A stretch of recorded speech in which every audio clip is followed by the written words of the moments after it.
நமஸ்காரம்.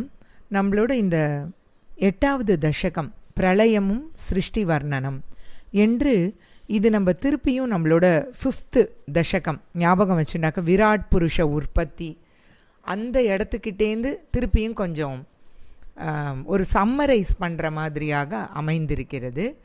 ஸோ போன chapter R சர்க்கமில் அழகாக பிரம்மதேவருக்கு நமஸ்காரம் பண்ண உடனே இவர் ஒரு ஆசீர்வாதம் பண்ணுறார், உனக்கு நல்ல ஞானம் உண்டாகும்னு. அந்த ஆசீர்வாதம் பிரம்மதேவர் இதை எடுத்துட்டு அவர் சிருஷ்டியை பண்ண ஆரம்பிக்கிறார். இங்கே ஒரு இடத்துல நிற்கிறது, திருப்பி பேக்கில் போகிறோம். ஏவம் தாவத்து பிராகிருத பிரக்ஷயாந்தே பிராமே கல்பே ஹியாதிமே லப்த ஜன்மா. ஏ குருவாயூரப்பா, பிராகிருத பிரளயம், பிரளய வர்ணனம் நம்ம இதெல்லாம் பார்த்துருக்கோம் இல்லையா? அந்த பிரளயமானது இப்படி இருந்த சமயத்தில் முடிந்த பின் முதலாவது பிரம்ம கல்பத்தில் பிரம்மா தோன்றுறார் இல்லையா? நம்ம பார்த்துருக்கோம் அதெல்லாம். அவர் எப்படி தோன்றுறாருன்னு பார்த்தாக்க வேதத்தோட ஞானங்கள் எல்லாம் அடைந்து அவர் தபஸ் பண்ணுவார்.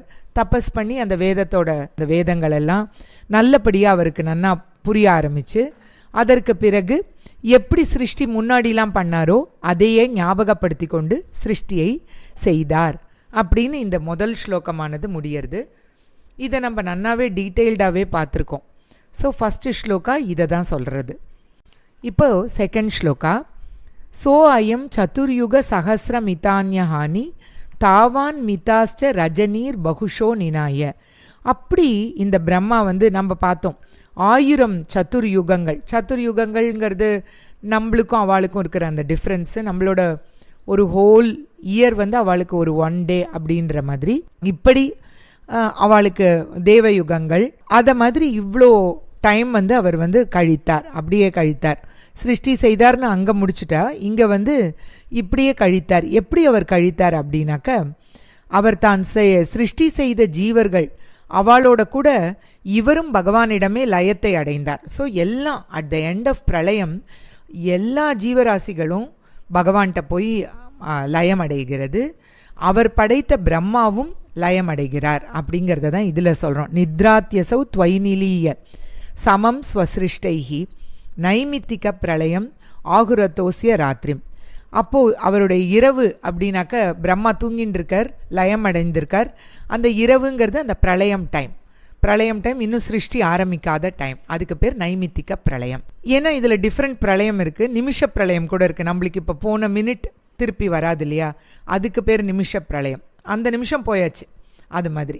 அடுத்தது தேர்டு ஸ்லோகா, அஸ்மாதிருஷாம் புனரகர்முக கிருத்திய துல்யாம். இதுக்கப்புறம் என்ன ஆயிடுத்துன்னா ராத்திரி முடிஞ்சுடுத்துன்னு நம்ம அசியூம் பண்ணிக்கணும்.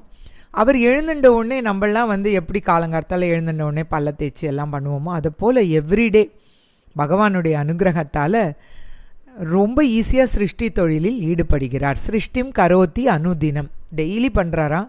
அது கூட பவத் பிரசாதாத், தங்களுடைய பிரசாதம். அவருக்கு இந்த வேதத்தோட இது பூர்வ ஜென்மத்தோட அந்த ஞாபகம் இதெல்லாம் கொடுத்தது பகவான் தானே, அந்த அனுகிரகத்தால் செய்கிறார். அப்புறம் இதில் ஒரே ஒரு குட்டி இன்ஃபர்மேஷன் சொல்கிறார். என்னன்னா, சிரஞ்சீவிகள் அப்படிங்கிறவா எப்படி இருப்பா, அவளோட இது எப்படி, இந்த மாதிரி பிரளயம் போது என்ன ஆகும், நம்மளுக்கு ஒரு குவெஸ்டின் வருது இல்லையா? அது பற்றி சொல்ல வரச்சே, இந்த மாதிரி பிரம்ம கல்பத்தில், அதாவது இதுக்கு முன்னாடி இருந்த ஒரு கல்பத்தில் வாழ்ந்த சிரஞ்சீவிகள், they continue to do so. அவளும் இதே மாதிரியே துயில் கொண்டு எழுந்துக்கிறாப்புல இந்த கல்பத்தில் எழுந்துண்டுருவா. ஸோ எப்படி பிரம்மா துயில் கொண்டு எழுந்துண்டு சிருஷ்டி ஆரம்பிக்கிறாரோ, இந்த சிரஞ்சீவிகளும் லயம் மாதிரி லயமாக மாட்டா, எந்த சேஞ்சஸும் இல்லாமல் அதே போலவே துயில் கொண்டு எழுந்துண்டு அதே போலவே உணர்வு உற்று எழுந்துடுவார்கள். இதுதான் இதில் ஒரே ஒரு இன்ஃபர்மேஷன் கொடுக்குறார். ஸோ நம்மளோட ஒரு குவெஸ்டினுக்கு ஆன்சர் மாதிரி இருக்கு. அடுத்தது 4வது ஸ்லோகம், பஞ்சாஷத் அப்த மதுனா ஸ்வவயோர்த ரூபம். இப்படியாக ஒரு 50 இயர்ஸ் பிரம்மாவோட ஏஜில் அவர் கழிச்சுட்டார் பிரம்மா. இந்த time 50 years of Brahma's time is called பரார்த்த காலம். இந்த பரார்த்தம், தட் 50 இயர்ஸில் 50 இயர்ஸ் கழிஞ்சிடுத்து இல்லையா? அந்த டைம், அந்த 50th இயர் கழியிற அந்த இரவில் என்னெல்லாம் நடந்தது, அதற்கு பிறகு அந்த 50 இயர்ஸ் கழிஞ்சு 51st இயர் ஸ்டார்ட் ஆகிற சமயத்தில் நிகழ்ந்தவற்றையும் நான் சொல்கிறேன் அப்படின்னு இதில் பட்டத்திரி சொல்ல ஆரம்பிக்கிறார். அதாவது கரெக்டா அப்படின்னு கிருஷ்ணர்கிட்ட கேட்கறதுக்காக சொல்கிற மாதிரி இருக்குது இதை இந்த மீனிங்கை பார்த்தா. அடுத்தது 5th ஸ்லோகா. தினாவசானேத சரோஜ யோனிஹி சுஷுப்தி காமஸ்துவை சன்னிலில்யே. அப்போது பிரம்மாவானவர் திருப்பியும் அங்கே பேக் போகிறோம். அந்த பகலோட முடிவில் துயில் கொள்கிறார். அந்த இரவு வருது இல்லையா, துயில் கொள்ள விரும்பி தங்களிடம் லயம் அடைந்தார். அந்த டைமில் எல்லா ஜீவராசிகளும்னு நம்ம ஃபஸ்ட்டு பார்த்தோம். நாட் ஓன்லி ஜீவராசிகள், பிரபஞ்சங்கள் எத்தனையோ கோடான கோடி மில்கி வே பிளானட்ஸு எத்தனையோ போய் அவருடைய வயிற்றில் ஒடுங்கின அப்படின்னு சொல்ல. ஜகந்திச்ச துவ ஜட்டரம் சமியுகு. ஜகந்தின ஜகங்கள், எத்தனையோ பிரபஞ்சங்கள் உன்னுடைய வயிற்றில் லயித்தது அப்படின்னு சொல்கிறோம். அப்பொழுது பிரபஞ்சத்தினால பிரபஞ்சம் முழுவதும் எப்போ என்னாச்சு, எல்லாம் ஒடுங்கிடுத்து. இந்த ஹோல் பிரபஞ்சமும் வயிற்றில் ஒடுங்கினவுடனே அப்படியே ஒரு கடல் மாதிரி அவ்வளோ பிரபஞ்சங்கள் சேர்ந்து கூட்டமாக இருக்கான். கடல் போல இருந்தது அப்படின்னு சொல்கிறார் இதில். அடுத்தது 6வது ஸ்லோகம். இந்த மாதிரி எல்லாம் பெரும் கடல் போன்ற பிரபஞ்சங்கள் அனைத்தும் தவைவ வேஷே பனிராஜி சேஷேன்னு அனைத்தும் அப்படியே தண்ணி மயமாக, ஜலைக்க சேஷே புவனேஸ்ம சேஷே, அத்தனை அப்படியே தண்ணி மாதிரி இருந்தது அவரோட வயத்தில். ஆனால் இவர் எப்படி இருந்தார் அப்படிங்கிறத இங்கே பட்டத்திரி சொல்கிறார். ஆனந்த சாந்திரானுபவ ஸ்வரூபா. இவர் அதனாலலாம் ஏதோ ஆயாசமோ இல்லை ஒரு பரபரப்போ எதுவும் இல்லை. ரொம்ப ஆனந்தமாக அவர் ஆதிசேஷன் மேலே, பனிராஜி சேஷே, சேஷன் மேலே அப்படியே படுத்துண்டு யோக நித்ரையில் சூப்பராக ஸ்வயோக நித்ரா பரிமுத்ரிதாத்மா ரொம்ப ரொம்ப என்ஜாய் பண்ணிட்டு அவர் யோக நித்ரையில் இருந்தார். இதெல்லாம் நடந்துட்டுருக்கு. எல்லா புவனங்கள் பிரபஞ்சங்கள்லாம் அவருடைய வயிற்றில் ஒடுங்கிறது. பெரிய கடல் போல் இருக்குது. ஆனால் அவர் ஒரு கடலில் சேஷன் மேலே படுத்துண்டு ரொம்ப ரொம்ப சாந்திரானம், ரொம்ப ஹாப்பியாக, அவ்வளோ அழகாக அவர் இருக்கார் அப்படின்னு இதில் பார்க்குறோம். ஆனந்தமாக இருக்கிறார்னு பார்க்குறோம். 7வது ஸ்லோகம். காலாக்கிய சக்திம் பிரளயாவசானே பிரபோதயேத் யாதிஷதா கிலாதவ்.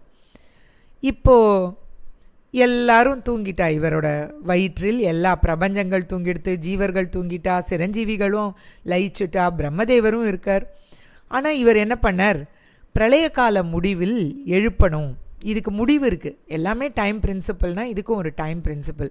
At the end of that நீ எழுப்பு அப்படின்னு சொல்லி மாயை கிட்ட, காலம் என்ற சக்தி, காலத்துக்கிட்ட நம்மலாம் அலாம் வச்சுக்கிறாப்புல, காலம் என்ற சக்தியிடம் இவர் ஒரு ஆர்டர் போட்டிருந்தார்.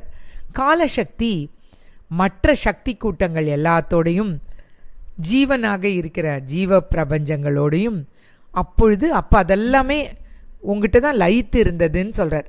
அப்போ காலசக்தி மட்டும் ஏதாவது தனியாக முழிச்சிருந்ததா அப்படின்னு நம்மளுக்கு கேள்வி வரும் இல்லையா. அதுக்காக சொல்கிறார் காலசக்தி அப்போ அதுவும் உங்கள்கிட்ட தான் லயித்து இருந்தது அப்படின்னு சொல்கிறார். இதில் கரெக்டு தானே அப்படின்ற மாதிரி.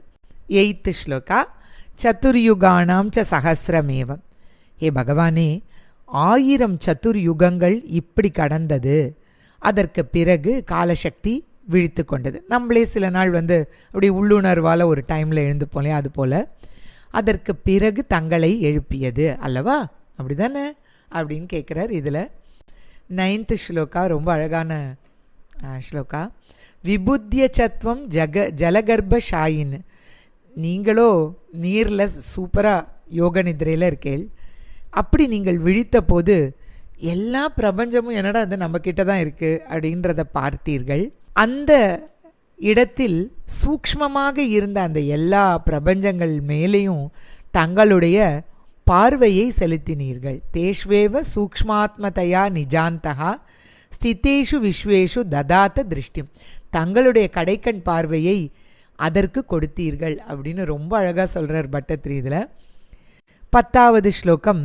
ததஸ்துவதீயாதயி நாபிரந்திராத் உதஞ்சிதம். உடனே என்னாச்சு, இப்படி எழுந்த அந்த இதெல்லாம் ஒடுங்கியிருக்கான்னு பார்த்த சமயத்தில் தங்களுடைய பெல்லி பட்டன் ஆர் கொப்பூழ் அதிலிருந்து ஒரு தெய்வாம்சம் கொண்ட தாமரைப்பூ மேலே எழும்பியது. அதோட மொட்டில்தான் எல்லா விஷயங்களும் சூக்ஷ்மமாக இருந்தது. எல்லாமே எப்படி சூக்ஷ்மம் அப்படின்னாக்க உள்ளே இருக்கிறது எதுவுமே தெரியாது. ஒரு எக்ஸாம்பிள் பார்க்கலாம். சீடில் ஒரு பெரிய, ஃபார் எக்ஸாம்பிள் ஒரு அரச மரம். இந்த சீடில் இவ்வளோ பெரிய அரச மரம், இதில் இத்தனை இலைகள், இதில் இத்தனை விதமான பிரான்ச்சஸ்ஸு, இத்தனையும் அந்த ஒரு சீடுக்குள்ளே தான் இருக்குது. சூக்ஷ்ம ரூபத்தில் இருக்குது எல்லாமே. அதெல்லாம் வெளியில் பார்க்கக்கூடிய ஸ்தூல ரூபமாக இல்லை. ஸோ சூக்ஷ்மம் அப்படின்னா என்னங்கிறதுக்காக அந்த அத்தனூண்டு சீடில் அனைத்தும் அடங்கியிருக்கு. இப்போ பழம் கொடுக்கறதுன்னு வச்சுக்கோங்க, அதில் பார்த்தீங்கன்னா பூ இருக்குது, காய் இருக்குது, அதுவே பழமாறுது இருக்குது, அதுக்கப்புறம் அதில் வளரப்போக்கூடிய இலைகள் இருக்குது, அந்த மொட்டு இருக்குது. இது அத்தனையும் சேர்ந்தது தான் அந்த ஒரு சீடு. அடுத்தது 11வது ஸ்லோகம். இந்த தசகத்தில் 13 ஸ்லோகங்கள் இருக்குது. ததேதத் அம்போருக குட்மலம் தே. அந்த தாமரையானது தங்களுடைய சரீரத்திலேருந்து மேலே நீர் மேலே படர்ந்து அப்படியே மேலே போகிறது, அதுக்கும் மேலே தெரியறது. தன்னுடைய ஜோதியால் நாலாபுறமும் ஒளியை பரப்பி விட்டுக்கணும். அவ்வளோ பெரிய தாமரை, அவ்வளோ ஒளியோடு இருந்த தாமரை. ஸ்வதாம பிர் துவாந்தம் அலம் யக்ருந்தத். அப்படியே லைட்டு போட்ட மாதிரி இருந்துதான், கடல்லேருந்து மேலே வந்து அப்படியே அந்த மாதிரி மலர்ந்தது. 12வது ஸ்லோகம். சம்புல்ல பத்ரே நிதராம் விசித்ரே தஸ்மின் பவத்வீரிய திருத்தே சரோஜே. அந்த தாமரை தங்களுடைய யோக சக்தியோட அந்த பவர்னால தான் அது அப்படி இருந்தது. அது ரொம்ப விசித்திரமாக இருந்தது பார்க்கறதுக்கு. ஏன்னா ஒன்றுமே நடக்கலை, பிரபஞ்சமே கிடையாது. அதில் திடீர்னு ஒரு பூ மட்டும் வந்திருக்கு, இதழ்கள்லாம் மலர்ந்திருக்கு. அந்த தாமரை பூவில் பிரம்மாவானவர் தாமாகவே சகல வேதங்களையும் அறிந்தவராக அதில் தோன்றுறார். இங்கே படுத்து தூங்கின் லயத்தில் இருந்தவர் தாமரைப்பூவில் மேலே வந்து தோன்றுகிறார் அப்படின்னு இது முடியறது. 13வது ஸ்லோகம் நமக்கு எல்லாருக்கும் தெரிஞ்ச ஸ்லோகம். அஸ்மின் பராத்மன் அனு பாத்ம கல்பே துவமித்த முத்தாபித பத்ம யோனிஹி அனந்த பூமா மம ரோக ராஷிம் நிருந்தி வாத்தாலய வாசவிஷ்ணு. ஹே குருவாயூரப்பா, இப்படி இவ்வளவு சக்திகளை கொண்டிருக்க, உலகத்தெல்லாம் தாங்கிற, பிரபஞ்சங்களெல்லாம் தாங்கிற, சிரஞ்சீவிகளெல்லாம் தாங்கிற, பிரம்மாவையே தாங்கிற, அந்த தாங்கின இடத்துலையும் ஒரு காலசக்திங்கிறதுக்கு ஒரு கட்டளை இட்டு அவை அனைத்தையும் திரும்ப பண்ணுறதுக்காக பிரம்மாவை திரும்பவும் சிருஷ்டியை ஆரம்பிக்கிறதுக்கும் பண்ணுற, இவ்வளோ பிரம்மதேவரை படைத்து பாத்ம கல்பத்தில் அளவற்ற பெருமைகளை கொண்ட ஹே பரந்தாமனே, ஹே கிருஷ்ணா, தாங்கள் என்னோட ரோகம் இந்த மாதிரி கஷ்டப்படுத்தின்னு இருக்கே, அதை போக்கி அருள வேண்டும் என்று பிரார்த்தனையோடு முடிக்கிறார் இந்த தசகத்தை. நாமும் எல்லோரும் நோயற்ற வாழ்வும் குறைவற்ற செல்வமுமாக, தேக ஆரோக்கியம், மன ஆரோக்கியம் எல்லாவற்றோடும் இருக்க பிரார்த்தனை செய்து கொண்டு இந்த தசகத்தை பிரார்த்தனையாகவே குருவாயூரப்பனுக்கு சமர்ப்பிப்போம். சர்வம் ஸ்ரீ கிருஷ்ணார்ப்பணம்.